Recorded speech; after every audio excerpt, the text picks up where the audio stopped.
अस्सलाम वालेकुम friend, this is Danial Khan. Welcome to my channel.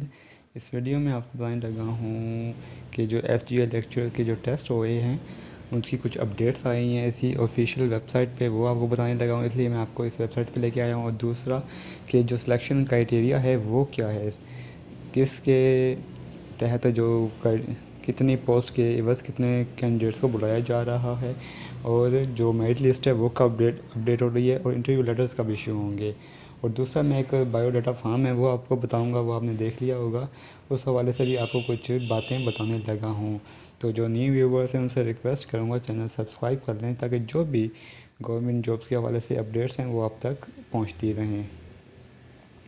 ये लेटेस्ट जो न्यूज़ चल रही हैं इसी में आपको ये इन्होंने एक नोटिस इशू किया है कि जो भी अभी टेस्ट हुए हैं FGI लेक्चर्स के, उस हवाले से उन्होंने ये एक न्यूज़ अनाउंसमेंट की है। वो मैं आपको बता देता हूँ। ये ज़रा न्यूज़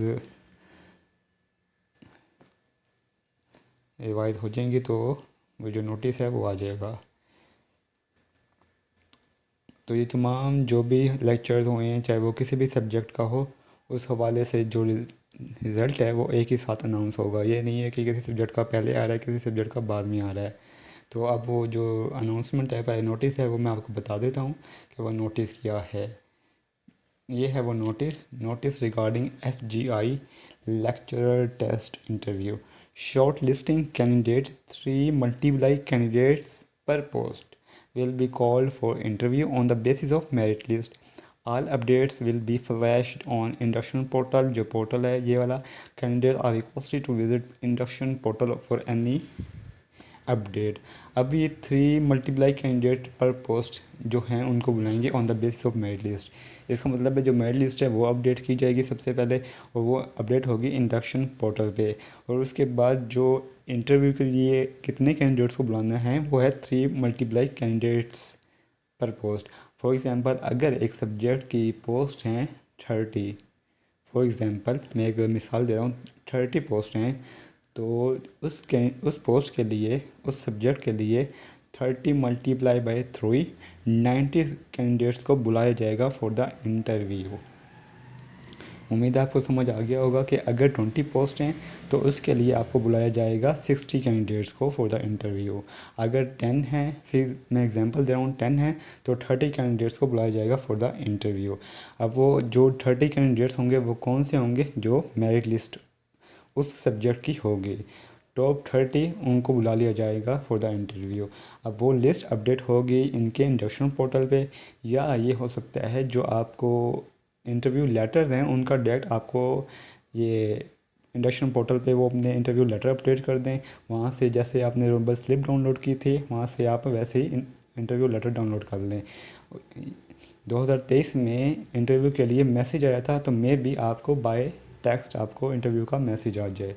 तो आप जो इंटरव्यू हैं वो रावलपिंडी, पेशावर में हुए थे 2023 में पहले, और बाद में जो दूसरे स्टेशन है वहाँ बाद में हुए थे। तो अब देखते हैं वहाँ कैसे होते हैं, पहले कहाँ होते हैं।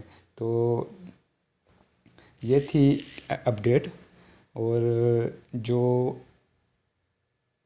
बायोडाटा फार्म है वो मैं आपको बता देता हूँ कि क्या है। बायोडाटा फार्म, जब भी हम किसी पोस्ट टेस्ट को क्लियर करते हैं तो हमें एक बायोडाटा फार्म मिलता है, हमने उसको फिल करना होता है। उसके साथ जो डॉक्यूमेंट्स रिक्वायर्ड होते हैं, हमारी डिग्रीज, हमारे एक्सपीरियंस सर्टिफिकेट्स, हमारे प्रोफेशनल जो एजुकेशन होती है उसको वो अटेस्टेड करवा के इस बायोडाटा फार्म के साथ हमने भेजना होता है। FPSC का ये क्राइटेरिया है।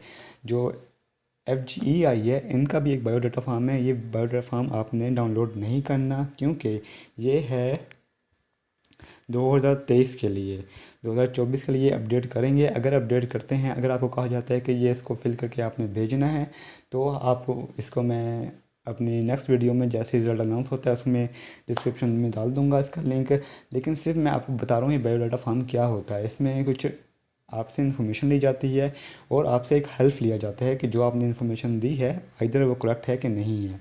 और इस बेस पे अगर आपकी इन्फॉर्मेशन गलत निकलती है तो इस ऑथ पे आपका जो कैंडिडेचर है वो कैंसिल भी किया जा सकता है। तो आपकी जो इन्फॉर्मेशन है वो बिल्कुल करेक्ट होनी चाहिए।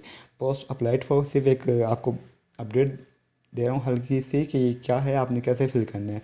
जिस पोस्ट के लिए आपने फॉर एग्जांपल लेक्चर, आगे जो भी आपका सब्जेक्ट है वो डालेंगे, BS17। कैंडिडेट नेम यहाँ आपने कैपिटल हरूफ में अपना, कैपिटल लेटर्स में अपना नाम लिखना है, DANYALKHAN। For example father name डाल देंगे। जेंडर मेल फीमेल, अगर मेल है तो मेल पे टिक वरना फीमेल पे टिक। डेट ऑफ बर्थ, यहाँ आपने डेट ऑफ बर्थ लिखेंगे जो ये आपको कर्सर हिट रहा होगा। और यहाँ आपने लिखना है एज।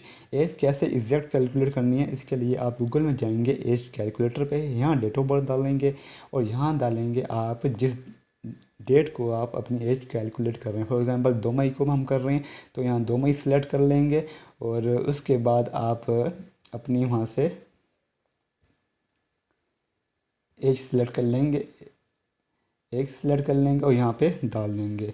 तो वो आपको एग्जैक्ट डेट बताएगा कि इसकी, फॉर एग्जांपल मैंने 30 अप्रैल से 2 मई की दी, तो ये देखें 2 डेज़ 48 आवर्स 80 मिनट्स।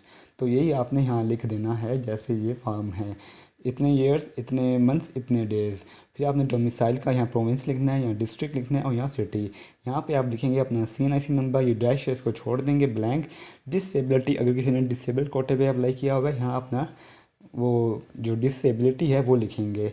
उसके बाद अपना PTCL नंबर अगर है, अगर नहीं है इसको NA कर दें, नॉट अवेलेबल। यहाँ मोबाइल नंबर लिख दें या यहाँ भी मोबाइल नंबर लिख दें। मैरिटल स्टेटस, मैरिड है या सिंगल, उस पर क्लिक कर दें। अगर आपने कोई क्लेम की है एज अपने उसमें एप्लीकेशन अप्लाई करते वक्त कोई एज क्लेम की थी तो वो दोबारा लिखेंगे। अगर आप गवर्नमेंट सर्वेंट है तो भी लिखेंगे, अगर नहीं है तो इसको आप ब्लैंक कर दें या नॉट अवेलेबल लिख दें।